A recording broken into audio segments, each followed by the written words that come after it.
ഈശോമിശിഹായ്ക്ക് സ്തുതിയായിരിക്കട്ടെ. വിശുദ്ധ ലൂക്കാ അറിയിച്ച സുവിശേഷം 8-ാം അധ്യായം 45-ാം വാക്യം.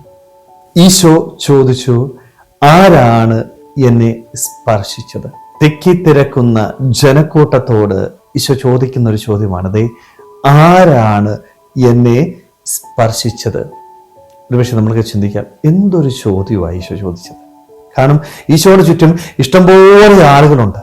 എല്ലാവരും ഈശോയെ സ്പർശിക്കുന്നുണ്ട്, എല്ലാവരും ഈശോയെ തിക്കി ഞെരുക്കുന്നുണ്ട്. പക്ഷേ ഈശോ ചോദിച്ചത്, ആരാണ് എന്നെ സ്പർശിച്ചത്? ഈശോ ഉദ്ദേശിച്ചത് ഒരേ ഒരു വ്യക്തിയെ ഉദ്ദേശിച്ചാ ചോദിച്ചത്. ആരെയാണത്? രക്തസ്രാവക്കാരി സ്ത്രീ അല്ലേ? 12 വർഷമായിട്ട് വേദന അനുഭവിച്ചിരുന്ന ഒരു സ്ത്രീ.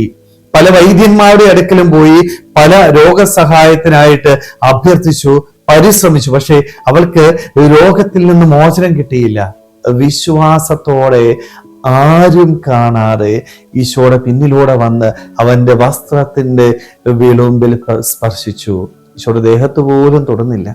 പക്ഷേ ഈശോ മനസ്സിലാക്കിയ ഒരേ ഒരു സ്പർശനം എന്ന് പറയുന്നത് ആ രക്തസ്രാവക്കാരി സ്ത്രീയുടെ സ്പർശനമാണ്. ഈശോ അത് മനസ്സിലാക്കിക്കൊണ്ടാണ് ജനക്കൂട്ടത്തോട് തിരിഞ്ഞു ചോദിച്ചത്, ആരാണ് എന്നെ സ്പർശിച്ചത്? സ്നേഹമുള്ളവരെ, ഈ ഒരു വചനം എൻ്റെ ഈശോ എനിക്ക് നൽകുമ്പോൾ ഒരു കാര്യം ഈശോ എന്നെയും ഓർമ്മിപ്പിക്കുന്നുണ്ട്. എൻ്റെ സ്പർശനം ഈശോയ്ക്ക് മനസ്സിലാകണം. ഞാൻ ഈശോയെ തൊടുമ്പോൾ ഈശോയ്ക്ക് അത് അനുഭവിക്കാനായിട്ട് സാധിക്കണം. ഈശോയ്ക്ക് എപ്പോഴാണ് അത് അനുഭവിക്കാനായിട്ട് സാധിക്കുന്നത്? വിശ്വാസത്തോടെ, പ്രത്യാശയോടെ ഞാൻ എൻ്റെ ദൈവത്തെ സ്പർശിച്ചാല് എൻ്റെ സ്പർശനം എൻ്റെ ദൈവത്തിന് മനസ്സിലാക്കാനായിട്ട് സാധിക്കും. പലപ്പോഴും നമ്മുടെയൊക്കെ സ്പർശനം എന്ന് പറയുന്നത് ദൈവം അറിയുന്നില്ല. ദൈവം അറിയാത്തത് എന്തുകൊണ്ടാ?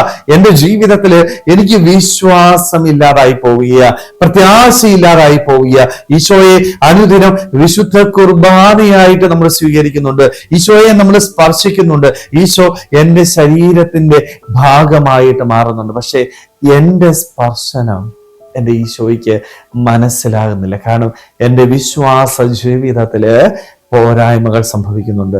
രക്തസ്രാവക്കാരി സ്ത്രീയെ പോലെ ആഴമായി വിശ്വാസത്തോടെ ഈശോയെ ഞാൻ സ്പർശിച്ചാല് ആ സ്പർശനം എൻ്റെ ഈശോ മനസ്സിലാക്കി എൻ്റെ ജീവിതത്തില് എനിക്ക് വേണ്ടത് അവൻ പ്രദാനം ചെയ്യും. വിശ്വാസത്തോടെ നീ ഈശോയെ സ്പർശിച്ചാല് ആ ഈശോ നിന്റെ ജീവിതത്തില് അത്ഭുതം പ്രദാനം ചെയ്യും. സ്നേഹമുള്ളവരെ, അതുകൊണ്ട് നമ്മളൊക്കെ ഒന്ന് ആത്മശോധന ചെയ്ത്, ഞാൻ ഈശോയെ തൊടുമ്പോഴും ഈശോ എന്നെ സ്പർശിക്കുമ്പോഴും എൻ്റെ ജീവിതത്തിൽ എനിക്ക് വിശ്വാസമുണ്ടോ? വിശ്വാസമില്ലാതെ വിശുദ്ധ കുർബാന സ്വീകരിച്ചാൽ ഒരിക്കലും ഒരത്ഭുതവും എൻ്റെ ജീവിതത്തിൽ എനിക്ക് ലഭിക്കത്തില്ല. സ്നേഹമുള്ളവരെ, അതുകൊണ്ട് നമുക്കും രക്തസ്രാവക്കാരി സ്ത്രീയെ പോലെ ആഴമായ വിശ്വാസത്തോടെ ഈശോയെ സ്പർശിക്കുവാനായിട്ട്, ഈശോയിൽ നിന്ന് അനുഗ്രഹങ്ങൾ നേടിയെടുക്കാനായിട്ട് നമുക്ക് ഓരോരുത്തർക്കും ആത്മാർത്ഥമായിട്ട് ആഗ്രഹിക്കാം, ശ്രമിക്കാം. ദൈവം നമ്മളെല്ലാവരെയും സമൃദ്ധമായിട്ട് അനുഗ്രഹിക്കട്ടെ. ആമേൻ.